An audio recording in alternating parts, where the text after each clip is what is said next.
Hey guys, in this one, I want to compare Apple Translate and Google Translate because they're both free, and I want to see which one is the best at translating English into Chinese and Chinese into English. I'm using Chinese because that's what I speak, so I can actually tell you if the translations are correct or not. I'm going to compare them side by side and basically see which one comes out on top. So let's jump into the phones, start testing them, and see which one is the best.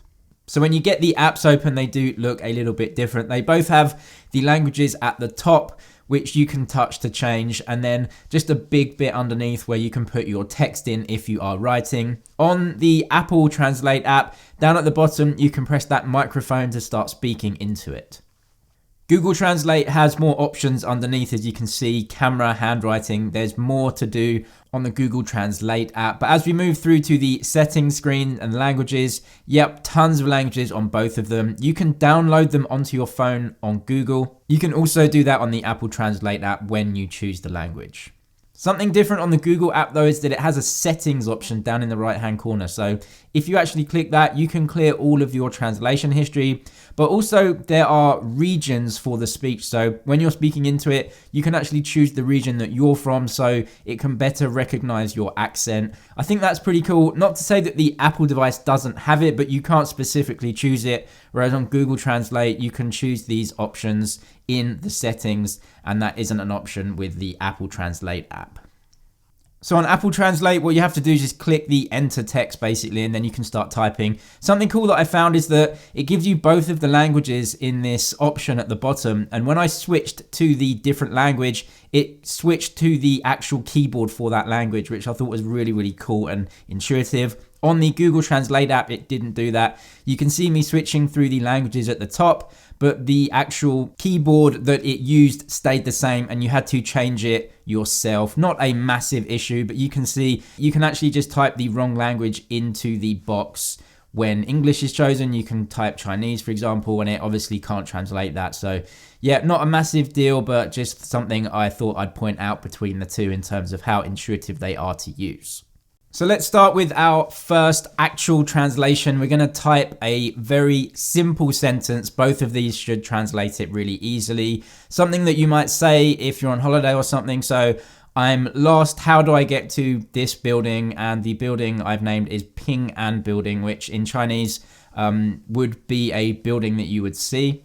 It's a brand name, so I hope they both recognize it. And we'll just wait for the Apple Translate. So they both translated it in exactly the same way, actually. They both translated how do I get to as 我怎么去. Now, actually in Chinese, you wouldn't really say that. You would say it a slightly different way. You would say 平安大厦怎么走. So it's slightly different. They translated it fine, like a Chinese person would understand this. Not a big deal. It's not exactly how someone would say it in China, but both of these have translated I'm lost absolutely perfectly, which is 我迷路了 at the start. So absolutely fine. They translated building differently. Apple gave it lol, which is okay to say, and the Google Translate called it dasha, which that's what normal people would say. Both of these translated it fine. It is understandable and no issues really. Slight differences, but absolutely fine in terms of the translations.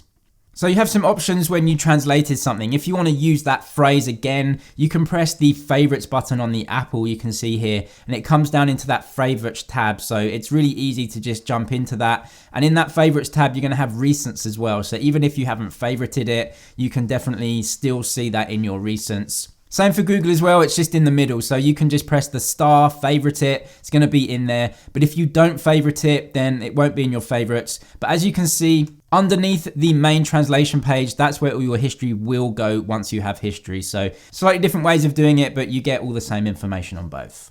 All right, now let's try a slightly more complex sentence with some different parts. So let's see how they handle it. So I'm just gonna type in the text. I need to leave my bags here at 3:30 p.m. and then I'll come and pick them up later. Is that okay? So there's some different tenses here. You have some times, different tenses and everything like that. And then at the end, I'm gonna say okay question mark and see how that translates.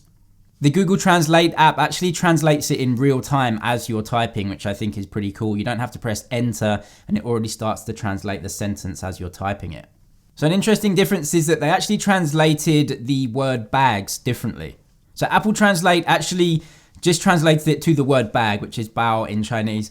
But in the Google Translate, they actually translated it to xingli, which is like suitcase. So just an interesting difference, but obviously it's just semantics. A Chinese person would understand that.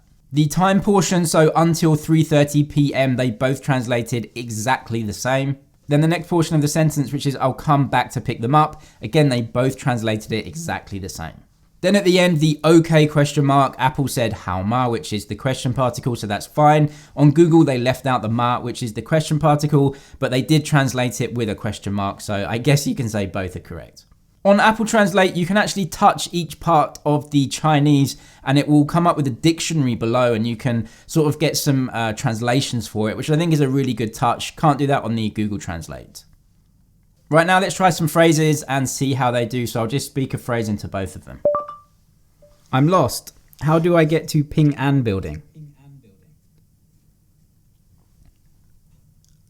So Apple Translate did it first and then Google Translate took a little while longer. Apple is trying to get me to go to some ping pong building. Ping pong qiao is ping pong, so yeah, definitely not right. Google is right, but it got the name of the building completely wrong. Ping An building isn't translated correctly, so I guess both of these kind of failed on that. Both of them got the name of the building just completely wrong, but I'm lost. How do I get to? Both of them did okay, so I guess I'll give them both a fail. It just didn't really work out. Can you give a discount? This is something that you'd say on holiday or something if you were bartering, and again, Apple Translate was first. So here they both translated it absolutely fine. The Google Translate translation is more like what normal people would say, 可以打折吗? So that means, can you give me a discount? Whereas Apple Translate has used nong, which is more like, do you have the ability to give me a discount? So I would say that Google Translate is probably more natural in the way that Chinese people would say it. But both are fine, and anyone reading that would understand what you mean. 我迷路了，平安大厦怎么走? So I read this in Chinese and see how it would translate it into English. Apple Translate is first and got it absolutely perfect. And so did the Google Translate, absolutely perfect in terms of the translation into English. Apple Translate is like maybe a second quicker for some reason, but both were great. 可以打折吗? So I said in Chinese, can you give a discount? And again, Apple Translate is first and translated it perfectly into English. Can you give a discount? Google Translate second again, but is there a discount? You know, it's the same meaning, I guess. So I'll give them both positive marks on that one. They translated it well. And an English person, of course, you'll know what this means. Can I get a discount? Basically, can you give me some money off?